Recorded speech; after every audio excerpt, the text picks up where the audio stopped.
Thanks for being with us today. Coming up on Firstpost America, trying to decipher President Donald Trump's mixed messages as the Israel-Iran war enters its 6th day.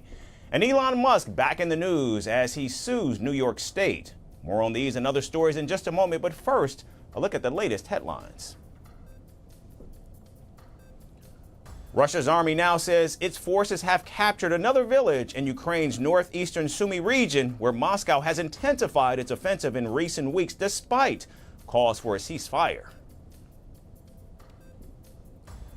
Japan's exports dropped during the month of May for the first time in 8 months as major automakers like Toyota take a hit from sweeping U.S. tariffs and as Tokyo fails to clinch a trade deal with Washington. Sweden's central bank cuts its interest rates by 1/4 point to 2% as it moves to boost a weak economy amid trade tensions and escalating conflict in the Middle East. Indonesian officials say dozens of flights to and from the resort island of Bali are now canceled after a volcano in the eastern part of the country erupts, sending an ash plume 10 kilometers into the sky. And New Zealand approves the medicinal use of psilocybin, a hallucinogenic compound found in so-called magic mushrooms, to treat certain types of depression.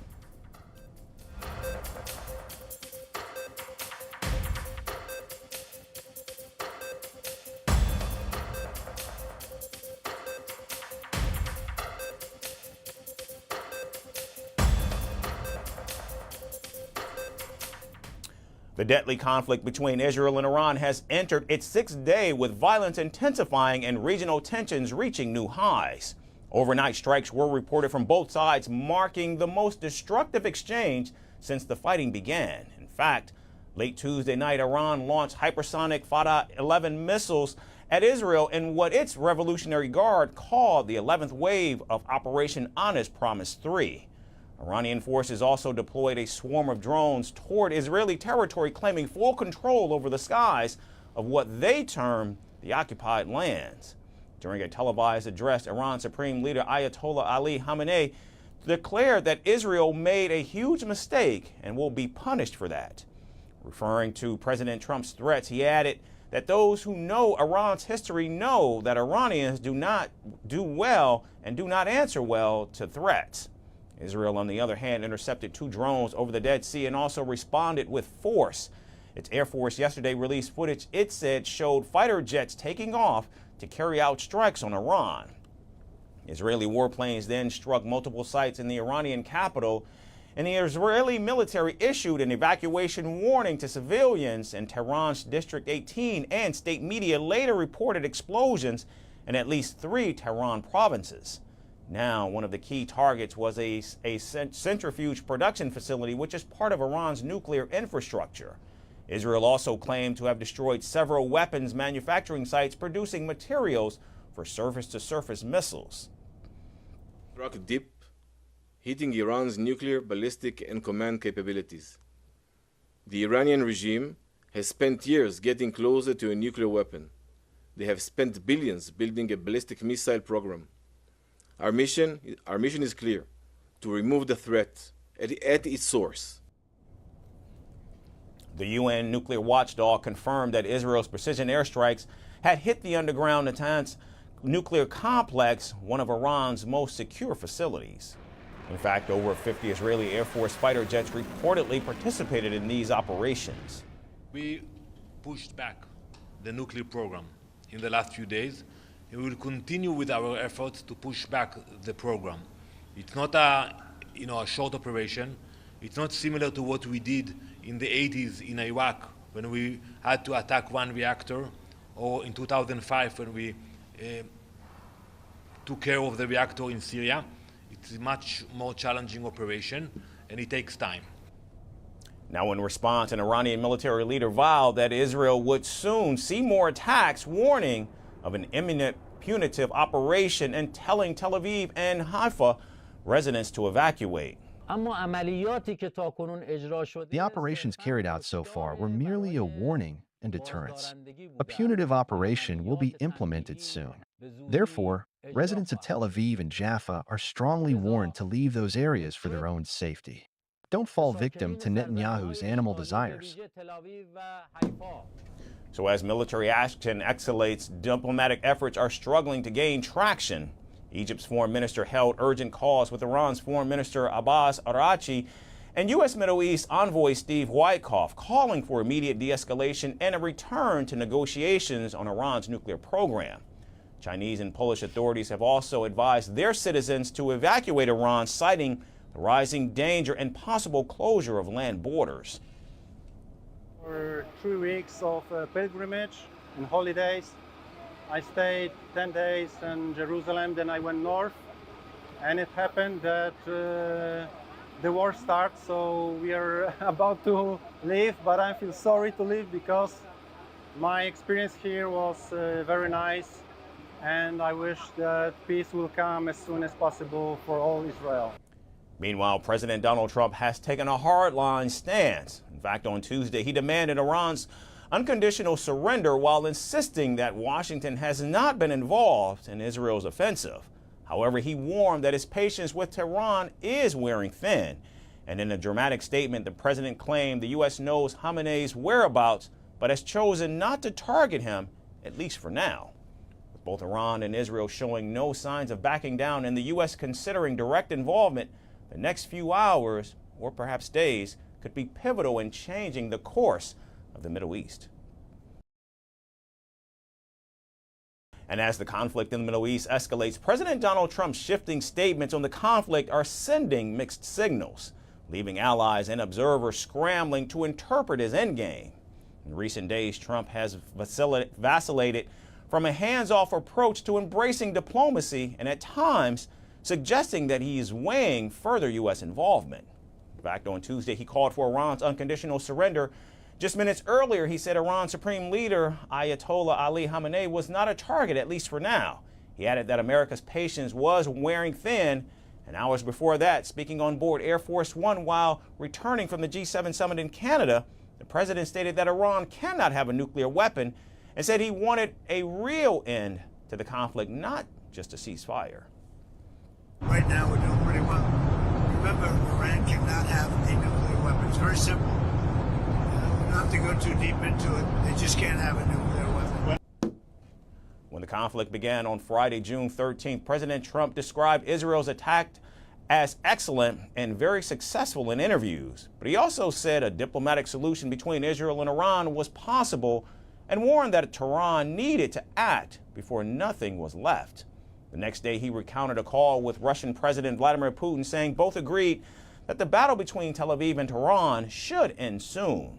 And on Sunday, the president reinforced that position, saying Israel and Iran should make a deal and make the Middle East great again. But on Monday evening, Trump appeared to shift toward a more hawkish stance, leaving the G7 early, saying he needed to return to Washington to deal with the conflict.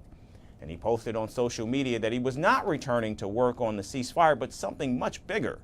He also boasted of Israel's air superiority and reportedly associated himself with the country's war effort. The fluctuating statements have prompted governments in the region as well as experts to closely monitor Washington's position. They're assessing whether the United States might shift from observer to participant in the largest conflict between Israel and Iran to date. And according to analysts, President Trump's contradictory language may be undercutting his own strategy. Trump has been signaling, tweeting today, does not seem to suggest that he has any plans to actually give diplomacy a real chance. He's calling for surrender.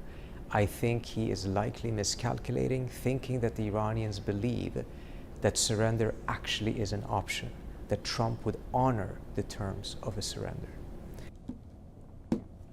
Experts reportedly warned that Donald Trump's inconsistent messaging on the Iran-Israel conflict could lead to serious miscalculations by both Tehran and Tel Aviv. But for now, the president has not stated clearly whether the United States would join the fight, but he has previously said that the U.S. would respond with force if Iran targeted any American personnel or facilities in the region. And with no formal policy declaration yet from Washington, the Middle East remains on alert, awaiting the next mixed signal. Israel's strikes on Iran have reportedly killed top military officials at the heart of Tehran's war machine.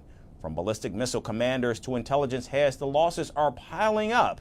And these weren't just any generals. They belong to Supreme Leader Ayatollah Ali Khamenei's inner circle, men who shaped Iran's regional strategy and guarded his regime. Now with that circle hollowed out, questions are growing about who's left to lead the fight. Here's the story with more. They say it's lonely at the top, and one man today feels it the most. Iran's supreme leader, 86-year-old Ayatollah Ali Khamenei, who now stands increasingly alone at the helm. It wasn't this way until the 13th of June, when Iran's arch-rival Israel launched precision strikes killing some of Iran's top military commanders, nuclear scientists and Khamenei's own trusted advisors, all of whom were the pillars of Iran's security and regional strategy.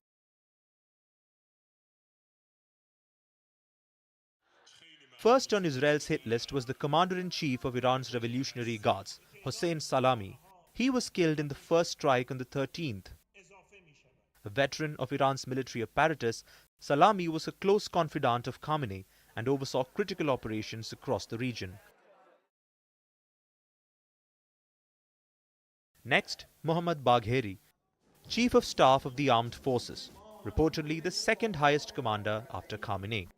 A veteran of the Iran-Iraq war, he was responsible for coordinating the IRGC with Iran's regular army, a role central to domestic security and foreign operations.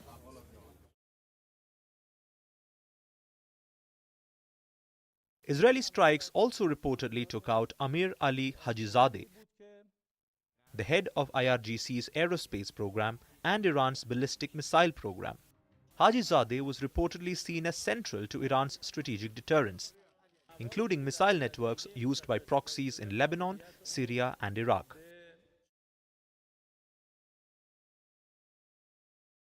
Another key loss was the IRGC's intelligence chief Mohammad Kazemi, who oversaw internal security and counter-espionage.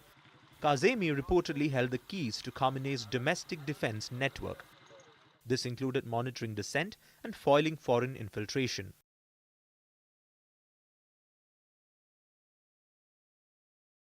And on Tuesday, another major blow. Israel claimed it killed Ali Shadmani, a close aide and top military advisor to Khamenei, who was recently appointed Chief of Staff of the war. He was tasked with coordinating Iran's military response and had just replaced a general killed in an earlier strike. So within days, Israel's strikes have reportedly wiped out Khamenei's core security team, men who once formed the backbone of Iran's military, intelligence and missile programs. Now, as questions grow about who will fill that void, attention is shifting to one man, Mojtaba Khamenei, the supreme leader's son and a mid-ranking cleric. He is believed to be exerting growing influence behind the scenes. Over 2 decades, he's quietly consolidated power, and with his father now at 86, speculation is rife that Mojtaba may be positioned to take control. But for now, Iran's supreme leader stands increasingly alone, with his inner circle gone and a system struggling to regain balance.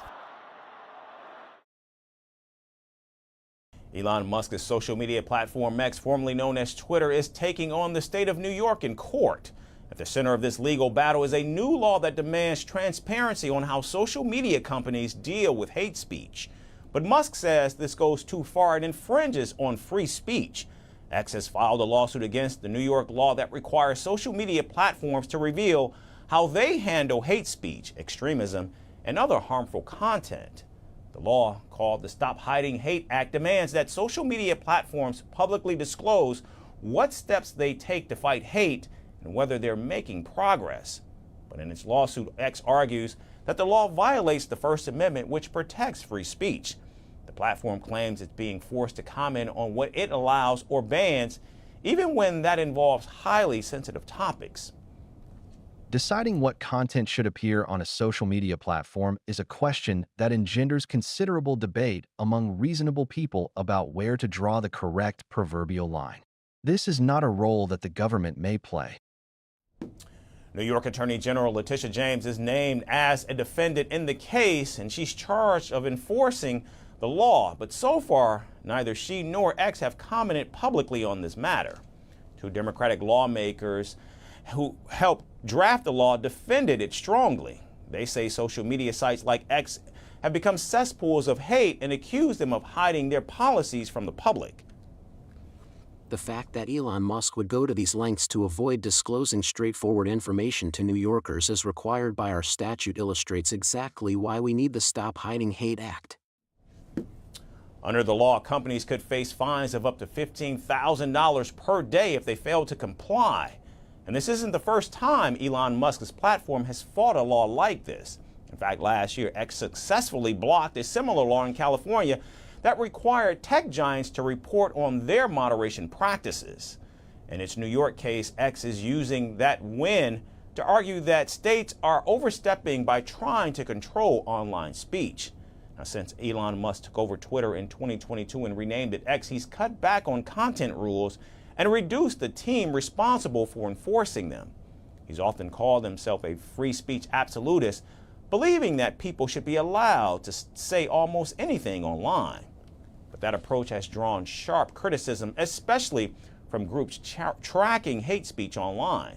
In fact, one professor who studies online safety says that even if some rules still exist on X, they're hardly ever enforced. Last year, Elon Musk also filed a lawsuit against a research organization that tracked the rise in hate speech on the platform, but a federal judge dismissed the case. This latest fight could once again test where the line is between free speech and public safety on social media. And Elon Musk says the government has no right to police speech online, but New York lawmakers say people have a right to know if hate is being addressed.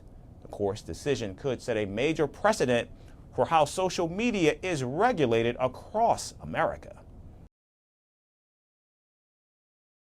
The race for AI supremacy is heating up, and this time it's not about code, it's about capturing minds behind it. In a dramatic twist, OpenAI's Sam Altman has revealed that Meta is dangling jaw-dropping $100 million signing bonuses to lure his top engineers. And at the same time, Meta is pouring $14.3 billion into Scale AI and has tapped its CEO, Alexander Wang, to lead its secretive superintelligence mission. But OpenAI isn't standing still. It's building a mysterious wearable AI with Apple legend Jony Ive. More on AI wars in our final report. It began behind closed doors, in hushed boardrooms and encrypted messages. But now the battle for artificial intelligence supremacy is spilling into the spotlight. And it is no longer just about machines. It's about people. OpenAI CEO Sam Altman has just revealed a stunning twist. Meta is aggressively trying to poach his top engineers with $100 million as signing bonuses. Yes, that's right, 100 million, just to switch sides. Speaking on the podcast Uncapped, hosted by his brother, Altman didn't mince words. They started making giant offers, he said, more than $100 million per year in some cases, he added. The reason? Meta is building something big, something it hopes will outpace OpenAI, Google DeepMind, and everyone else. Mark Zuckerberg has launched a new superintelligence group. He's not just investing billions, but he's personally recruiting. In fact, Meta even poached Scale's CEO Alexander Wang to lead the effort.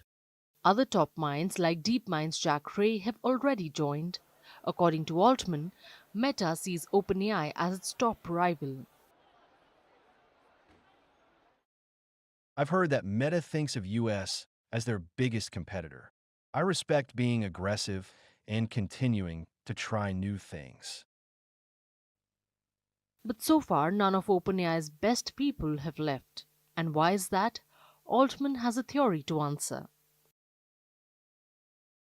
There's many things I respect about Meta as a company, but I don't think they're a company that's great at innovation. I think we understand a lot of things they don't. He also believes culture matters, that people want to build things that matter, not just cash a giant paycheck. So while Meta courts talent with money, OpenAI says it is quietly building something else entirely. A device, tiny, screenless, aware of your surroundings and designed to see your life. Altman has partnered with Johnny Ive, the design genius behind the iPhone, and together they are working on a wearable AI companion, one that fits in your pocket or sits on your desk. It's not a phone, it won't make calls, but it might know everything you do. Developed under the radar by Ive's company IO, which OpenAI just acquired for a reported $6.5 billion, the project is being billed as the biggest thing they have ever done. The goal? To create a device that frees us from screens by becoming part of our everyday lives. But not everyone is convinced. Critics are already drawing comparisons to the failed human AI pin. Others are reminded of Black Mirror, particularly the episode where every moment of life is recorded and played back. Expectations are that they will be physically small. This challenging form factor and high computational workload is already stressing early product offerings, with some receiving criticism for overheating. As battery technology continues to lag, silicon technology developers are forced to address every aspect of system design. So far, OpenAI hasn't confirmed if the device will record or where the data will be stored. But Altman calls it revolutionary, even though some call it terrifying. And somewhere between Meta's billion-dollar hiring blitz and OpenAI's life-aware wearable, a new chapter in the AI race is about to begin. The question now isn't who will win. It is whether we will be ready when they do.